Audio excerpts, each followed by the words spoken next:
সবাই চলে আসেন আপুরা।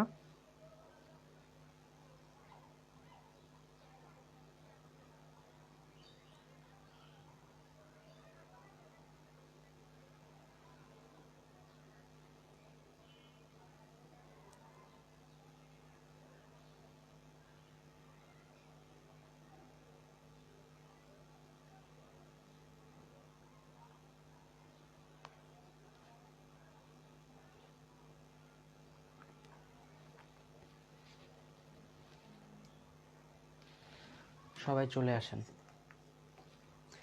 চলে আসছে, অনেকেই চলে আসছে এর মধ্যে।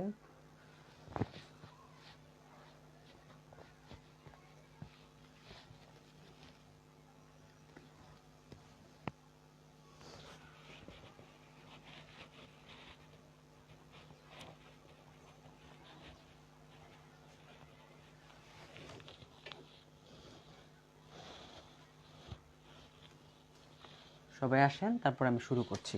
2 মিনিটের মধ্যে শুরু করছি।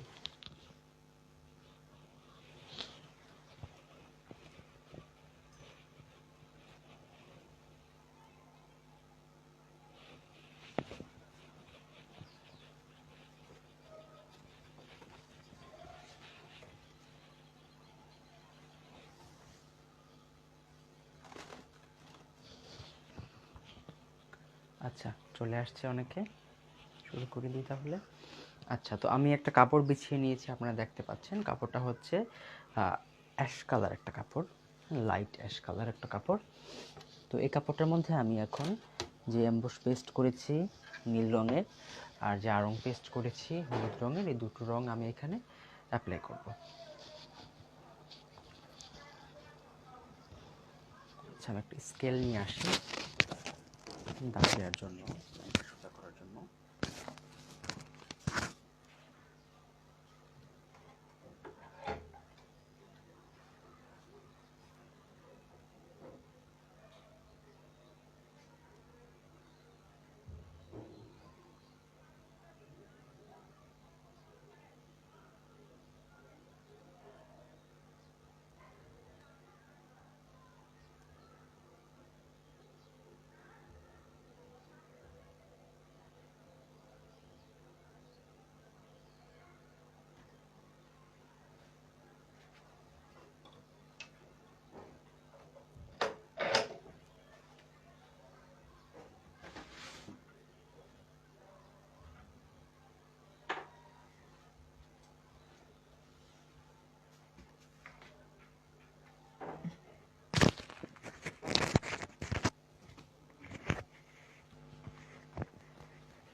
জাস্ট যেভাবে আমরা দাগ দিই সবসময়, সেভাবে আমি দাগ টেনে নিচ্ছি এটার মধ্যে।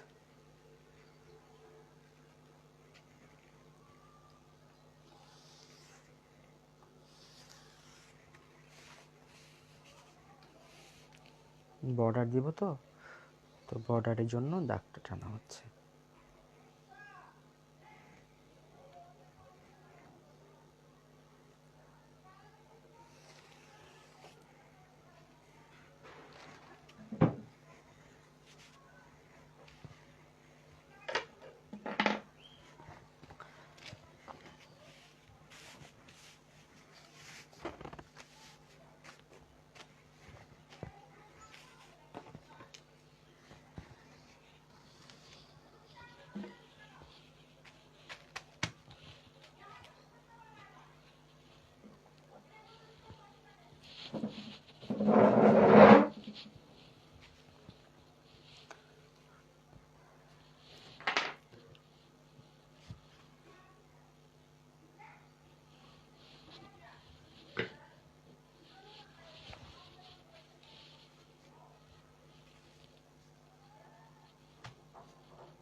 বড় একটা ডাইস দিয়ে করব, সেজন্য বড় ডাইসের মাপে দাগটা দিয়ে নিচ্ছি।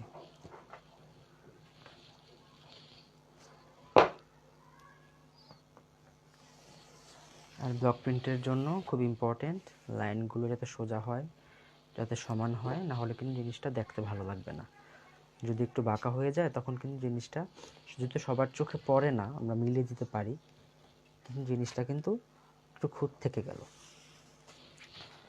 সবসময় চেষ্টা করব আমরা যাতে লাইন সোজা রেখে আমরা যাতে কাজ করতে পারি সেই দিকে আমরা খেয়াল রাখবো। আচ্ছা, তো এবার আমি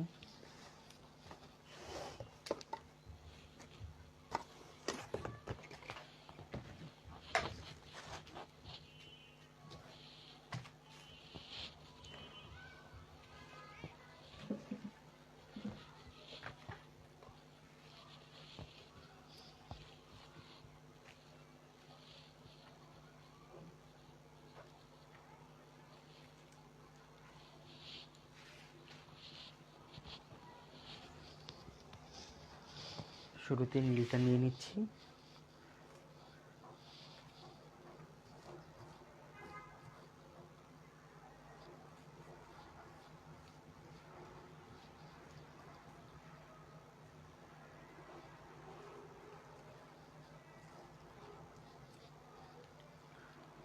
ট্রেতে নেওয়ার পর যদি মনে হয় রঙটা ঘন বা পাতলা বা আপনি যেই ঘনত্বে কাজ করতে চান সেই ঘনত্বে নেই, তাহলে প্রয়োজন অনুযায়ী কেমিক্যাল মিশিয়ে সেটাকে আপনার পছন্দ অনুযায়ী ঘনত্বে নিয়ে আসবেন। যদি এখানে মনে হতো আমার কাছে যে একটু ঘন হয়ে গিয়েছে, একটু পাতলা করতে হবে, তাহলে আমি এখানে একটু বাইন্ডার মিশিয়ে পাতলা করে নিতাম। আর যদি মনে হতো না খুব বেশি পাতলা হয়ে গেছে, একটু ঘন করতে হবে, তাহলে আমি এখানে যে বেজ হিসেবে যেটা ব্যবহার করেছি, যেমন এখানে এমবোস আমার বেজ, তো আমি এখানে সামান্য একটু এমবোস অথবা একটু এপ্রিটন মিশিয়ে এটাকে আমি ঘন করে নিতাম। আচ্ছা, সমানভাবে আমি এখানে কেমিক্যালটা দিয়ে দিলাম।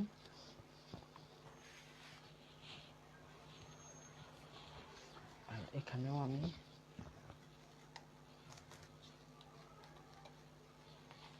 হলুদ রং দিয়ে দিব।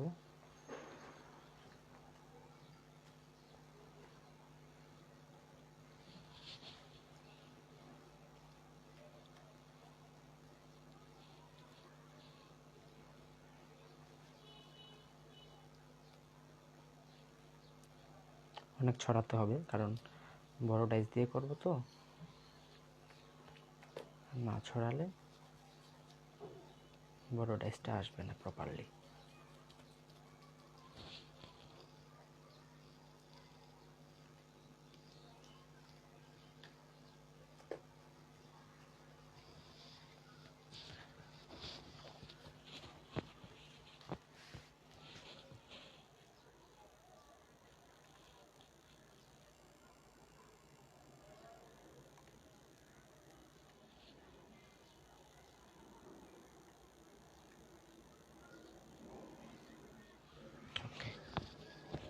আমি একটু ধীরে সুস্থে কাজ করি, আপনাদের সমস্যা হতে পারে, বিরক্ত লাগতে পারে, এত ধীরে ধীরে কেন কাজ করছি আমি।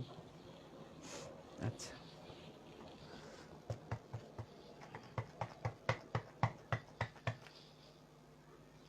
শুরুতে আমি নীল রঙের এমবোস ছাপ দিচ্ছি। দেখতে পাচ্ছেন কিনা আমাকে একটু জানাবেন।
আপনারা দেখতে পাচ্ছেন কিনা আমাকে একটু জানাবেন।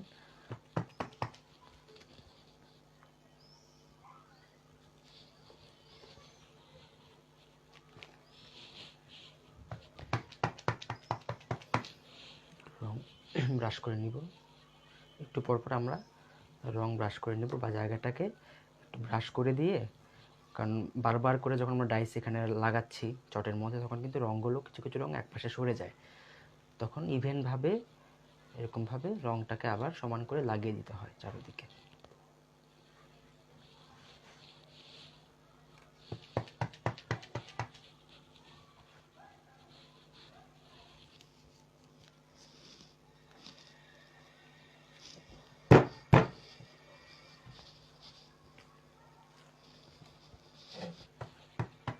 এটা করছি এমবুশ পেস্ট। এটা যখন আমরা কাজ করার পর যখন একটু উল্টো পিঠে ইস্ত্রি দিব শুকানোর পর একদিন পরে, বা ধরেন কয়েক ঘন্টা পর যখন পুরোপুরি শুকিয়ে যাবে, তখন যখন আমরা উল্টো পিঠে ইস্ত্রি করব, আয়রন করব, তখন এটা এমবুশটা ফুলে উঠবে, সামান্য একটু ফুলবে, কারণ সুতি কাপড় তো খুব বেশি ফুললে আবার কাপড়টা কুঁচকে যাবে।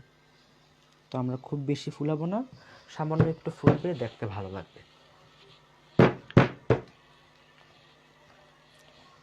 যদি খুব বেশি ফুলাতে চান এমবুশটাকে, কাপড়ের মধ্যে কিন্তু খুব বেশি ফুলে গেলে দেখতে ভালো লাগে না। যদি বেশি ফুলাতে চান তাহলে এমবুশ গামটা বেশি দিবেন, এপ্রিটনটা না দিলেও চলে, হোয়াইট পেস্ট না দিলেও চলে, শুরুতেই বলেছিলাম।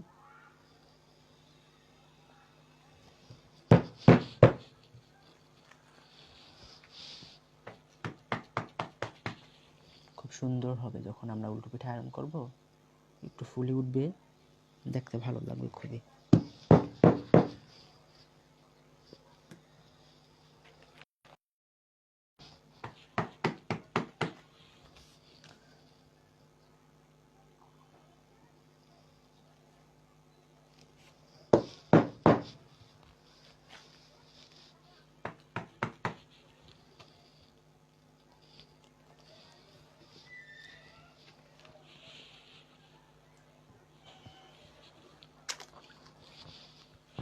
আচ্ছা, তো এবার আমরা হলুদ রঙের কাজটা করব।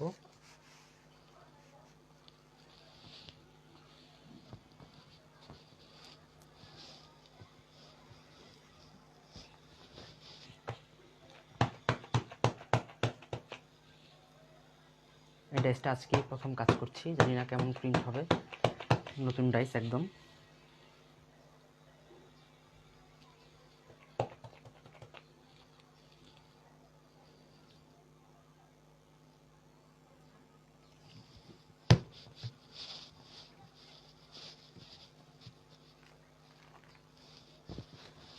বাহ, মন্দ লাগছে না।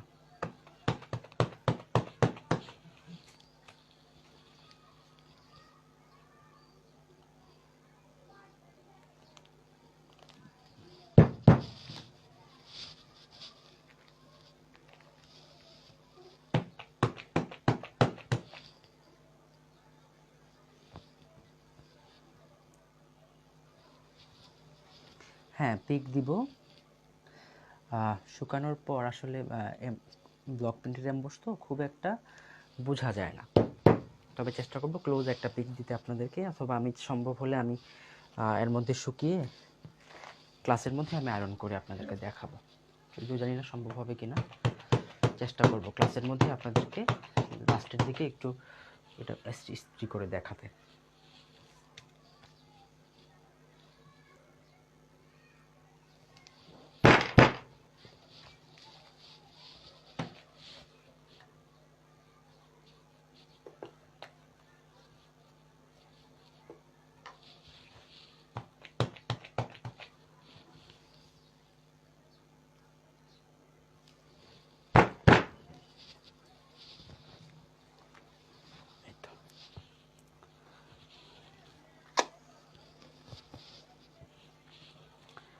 এবার আমি মাঝখানে দেখেন ডাবল ডিসের কাজ করব।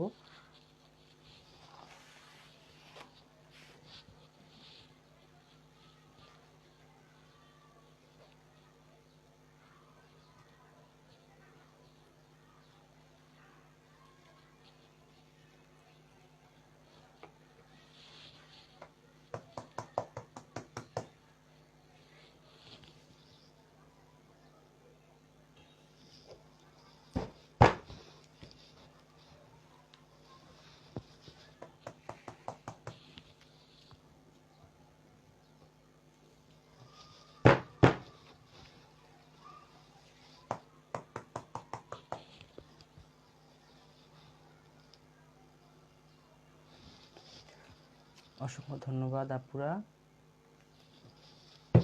আপনারা যখন কাজ করবেন আপনাদের কাজও এরকম সুন্দর হবে।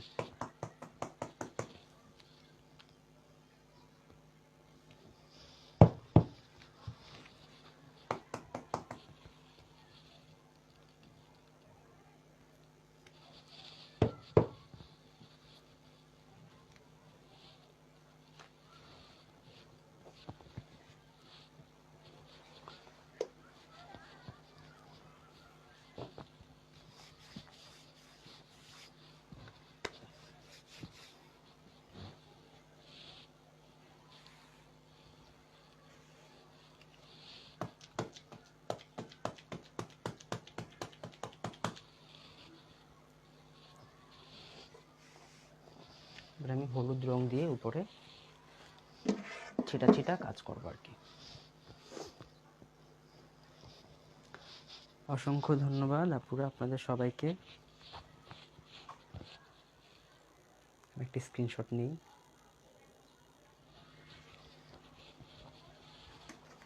পেজে পোস্ট করার জন্য।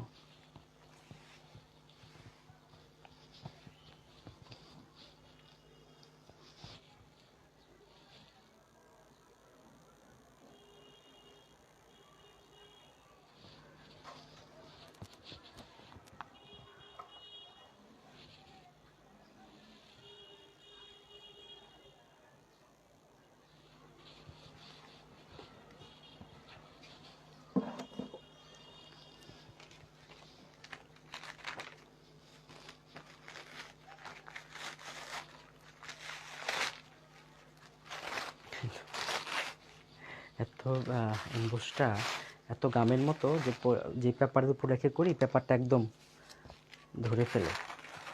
দ্রুত করে কাজ করে উঠে ফেলতে হয়।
আমরা এটা মাঝখানে মাঝখানে এই ড্রেসটা দিয়ে আবার নীল রং দিয়ে করব, যে কারণে মাঝখানে একটু ফাঁকা রাখলাম।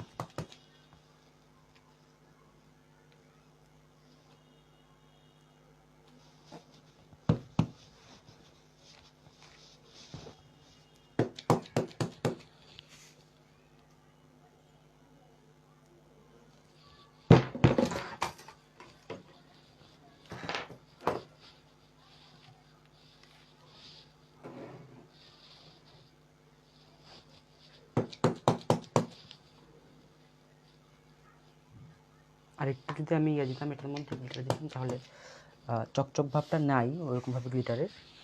আর একটু দেয়া যায় আর কি, যদি গ্লিটার দেন তাহলে 1 চামচের মতো দিবেন, কারণ গ্লিটারগুলো হয় কি ডাইসের মধ্যে লেগে থাকে।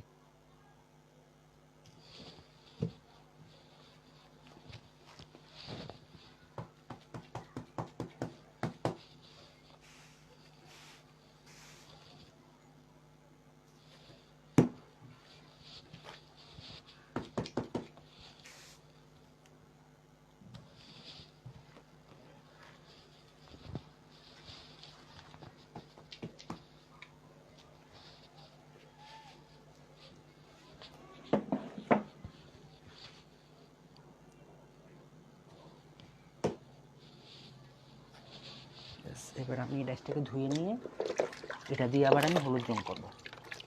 সাথে সাথে আমি পানি দিয়ে এটাকে ধুয়ে ফেলছি। এটাতে নীল রং করবো আবার।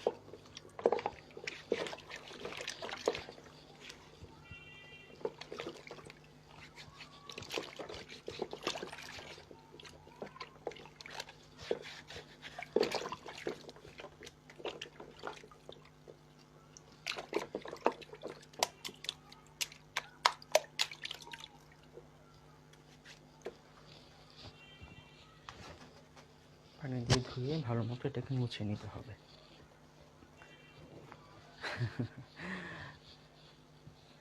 হ্যাঁ, ডাইসগুলো সংরক্ষণ পদ্ধতিটা আপু নর্মালি আমরা বাতাসে শুকিয়ে রাখি, কখনো ভিজা অবস্থায় ডাইস রেখে দিই না।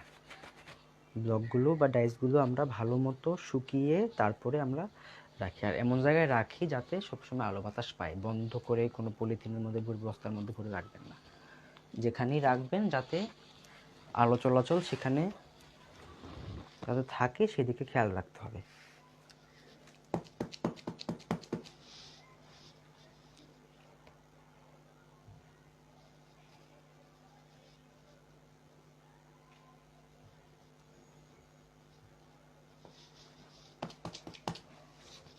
বন্ধ করে রাখলে ডাইস দ্রুত নষ্ট হয়ে যায়।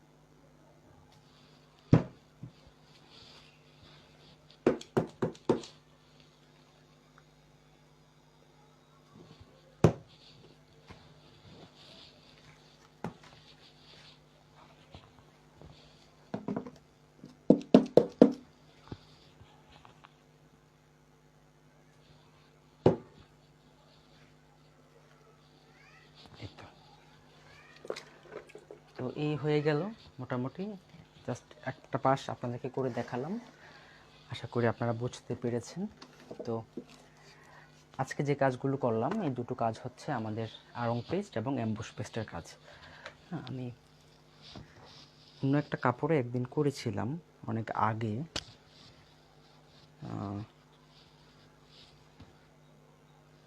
আচ্ছা যাই হোক সেটা খুঁজে পাবো না এখন। তো এটা এখন উঠিয়ে ফেলছি, না হলে আবার বসে যাবে, বসে গেলে আবার তুলতে ঝামেলা।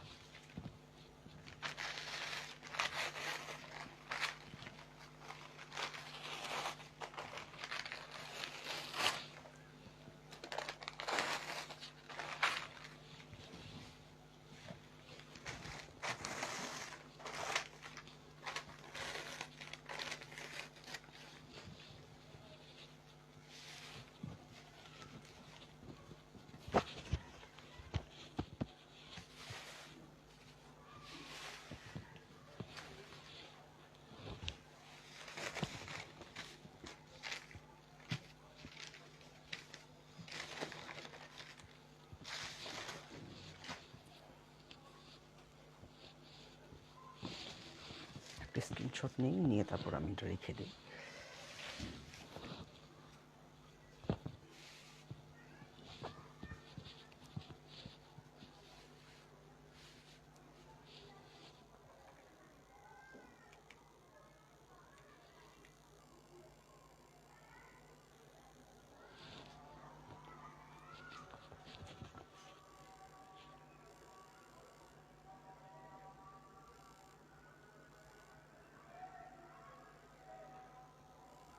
হ্যাঁ, সুরাইয়া আব্দুল আপু, আপনার ডাইসগুলো যদি ভালো থাকে, ঘুনে না ধরে, তাহলে আপনি পানিতে ভিজিয়ে রেখে কিছুক্ষণ তারপর সেগুলো দিয়ে কাজ করতে পারবেন, কোনো সমস্যা হবে না আপু।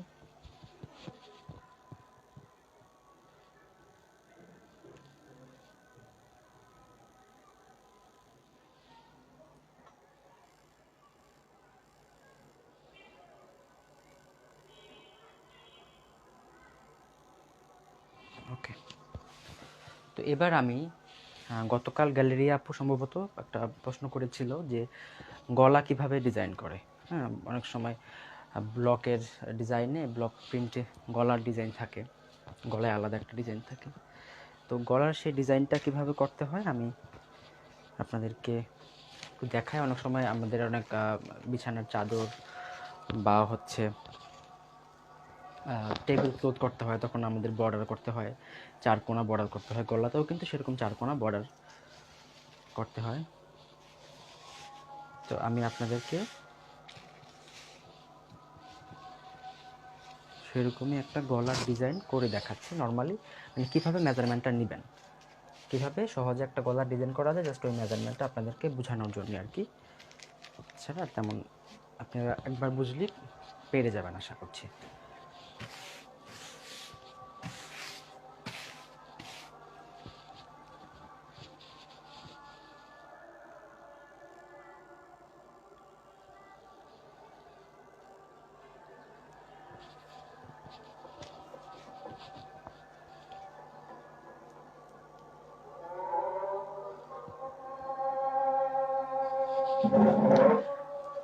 নাজমিন আপু, চট যদি পানিতে যখন ধুবেন আপনি ভালো মতো নিংড়ে নিতে হবে, যাতে এটার মধ্যে কোনো এক্সট্রা পানি না থাকে। এটা খুব ইম্পর্টেন্ট, ঠিক আছে?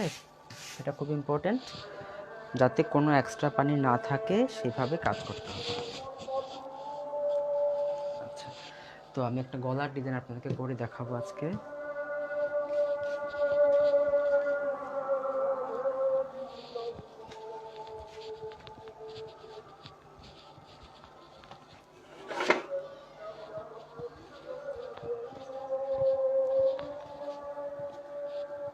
গলার ডিজাইনগুলো মূলত এরকম বর্ডার, যে ডাইসগুলো হয় বর্ডার ডিজাইন, সেই বর্ডারের ডাইস দিয়ে গলার ডিজাইনগুলো হয়ে থাকে। তো আমি একটা স্কেল দিয়ে আগে দাগ টেনে নিব, গলাটা কোথায় কোথায় হবে, কতটুকু চারকোনা।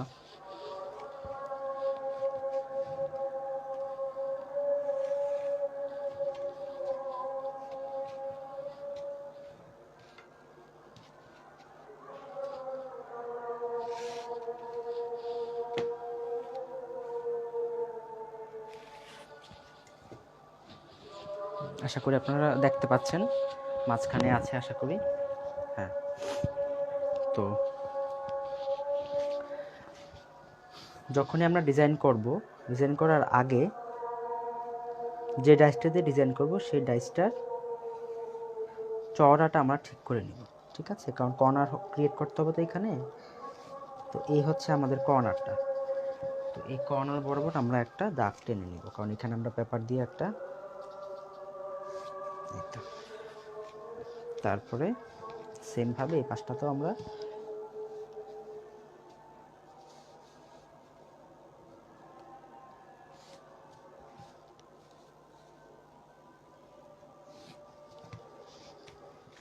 এখানেও আমরা একটা কোনা কোণে একটা দাগ টেনে নিব।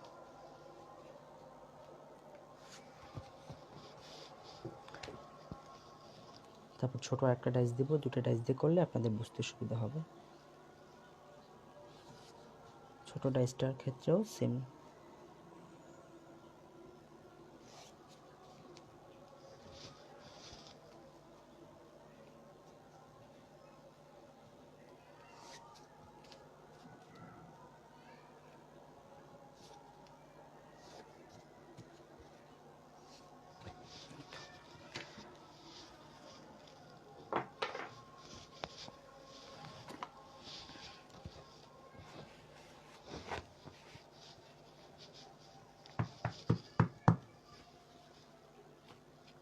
অ্যাম্বুশ রং নিয়ে নিচ্ছি।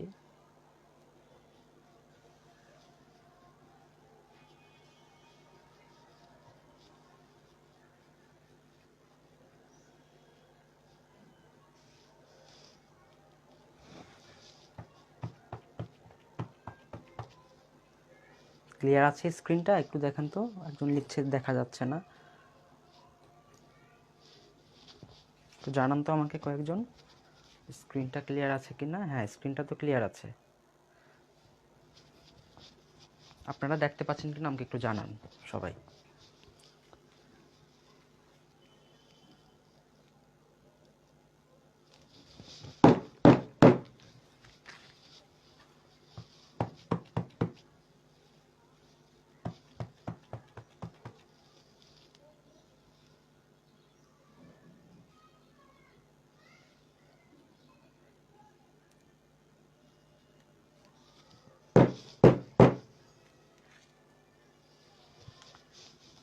করে নিলাম।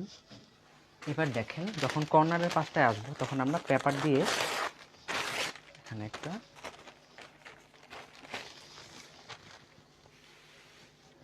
এই যে দাগ যে টেনেছিলাম আমরা স্কেল দিয়ে সেই কোনাকুনি বরাবর আমরা এইভাবে পেপার ধরবো। ঠিক আছে, এভাবে আমরা পেপার ধরবো।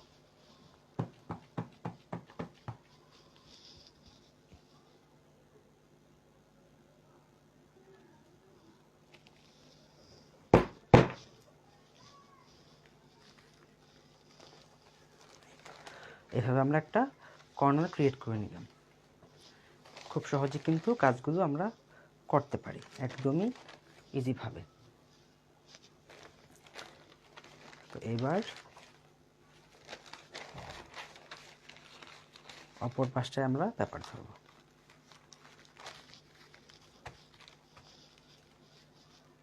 চক দিয়ে দাগটা বোঝা যাচ্ছে না, আপনি মেজারমেন্টটা বুঝে নেবেন। মেজারমেন্টটা কীভাবে করেছি করার সময় তো ডেসক্রিপশন দিয়েছি। হ্যাঁ, আমি তো দেখতে পাচ্ছি ক্লিয়ার আছে। আমার এখানে তো অন্য একটা ফোনে আমি দেখতে পাচ্ছি যে একেবারে ক্লিয়ার সাদা চকের দাগটা দেখা যাচ্ছে। যাই হোক,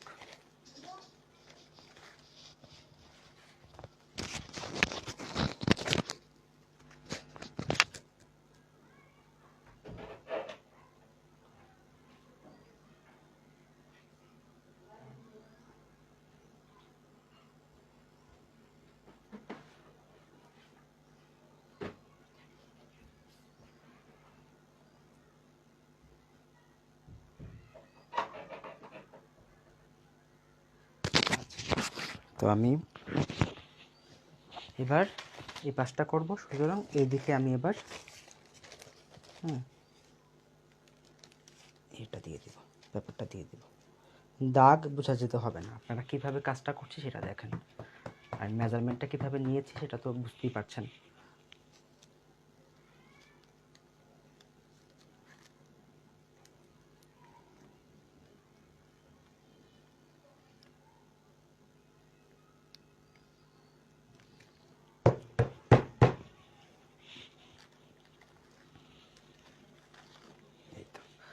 এভাবে কর্নারটা ক্রিয়েট করে নিতে হবে। সেমভাবে যখন আমি এই দিকটায় আসব তখন আবার সেই কোনাকুনি কর্নার বরাবর আমি পেপারটা রাখবো।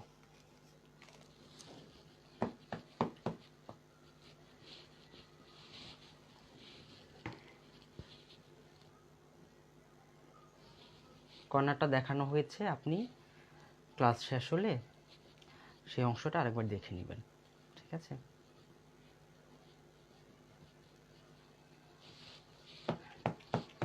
জাস্ট ডাইসটা দিয়ে আমি ডাইসটা যতটুকু চওড়া সেই ডাইস অনুযায়ী ডাইস মেপে আমি কর্নার করে নিয়েছি দুপাশ থেকে, জ্যামিতির মতো আর কি। যারা জ্যামিতি বুঝেন তাদের জন্য খুব সহজ।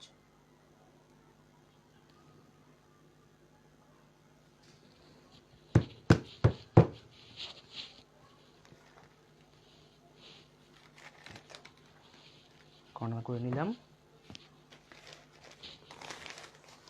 তারপরে আবার এই পাশটায় আমি এভাবে ধরবো।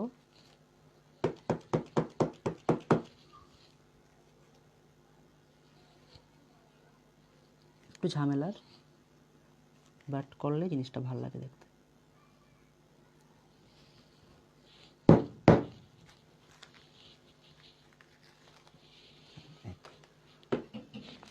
এখন এটা লাগছে না, এটা রাখি দূরে।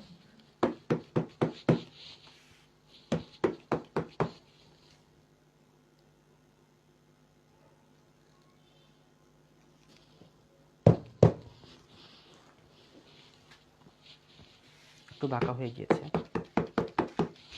বাট এটা খুব একটা মেজর কিছু না, দেখা যাবে না।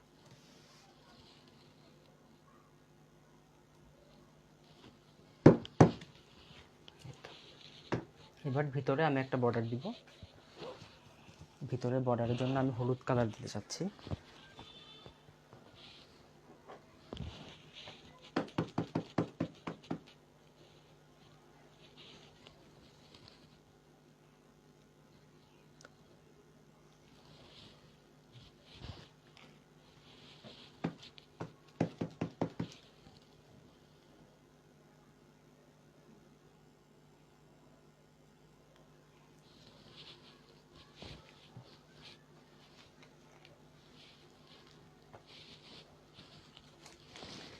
তারপরে আমি আবার এটা নিলাম, নিয়ে কোনাকুনি বরাবর এভাবে ধরলাম, কর্নার বরাবর ধরলাম আর কি। খুবই সহজ একটা ইকুয়েশন, এখানে কিন্তু না বোঝার মতো কিছু নাই। একটু মনোযোগ সহকারে দেখবেন ক্লাসটা শেষ হলে আবারও, তাহলে বুঝে যাবেন যাদের কাছে জটিল মনে হচ্ছে। একবার দুবার নিজেরা প্র্যাকটিস করলে কিন্তু হয়ে যাবে। আর এটা যে সবসময় করতে হবে তাও না, এটা আমরা কিন্তু কাজে লাগাই না, বাট আপনাদের লাগতে পারে হয়তো কখনো কখনো, জেনে রাখা ভালো। এই তো কর্নারটা করলাম, সেমভাবে এই পাশ থেকেও কর্নার করব।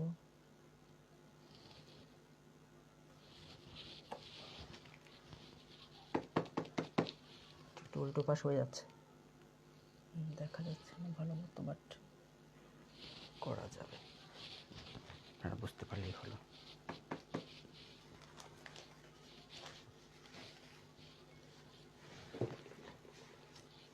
এই পাশ থেকে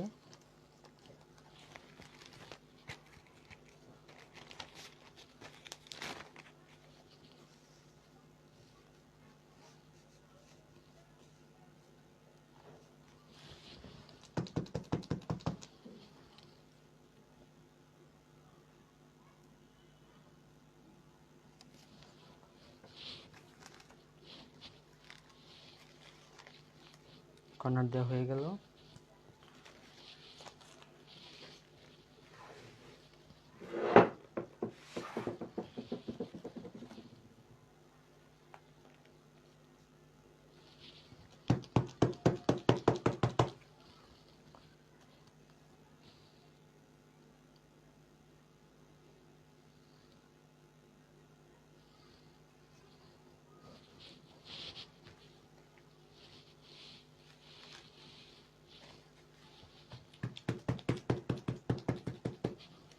অনেক সময় পাঞ্জাবি বানানো লাগতে পারে, বা কোনো কোনো জামাতেও কিন্তু এরকম বর্ডার দেওয়া লাগতে পারে,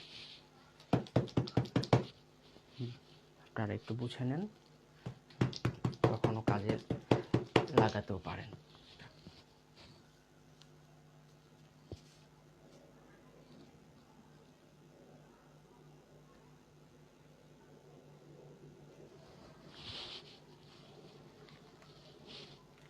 ব্যাস হয়ে গেল।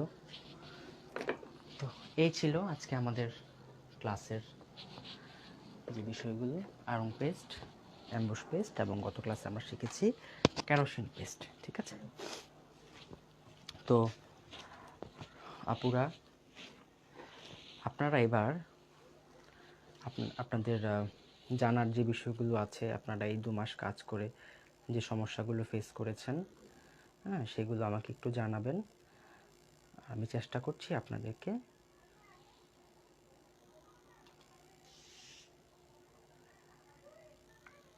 যতটুকু সম্ভব হেল্প করতে। ওকে, রঙগুলো থাক সাইডে।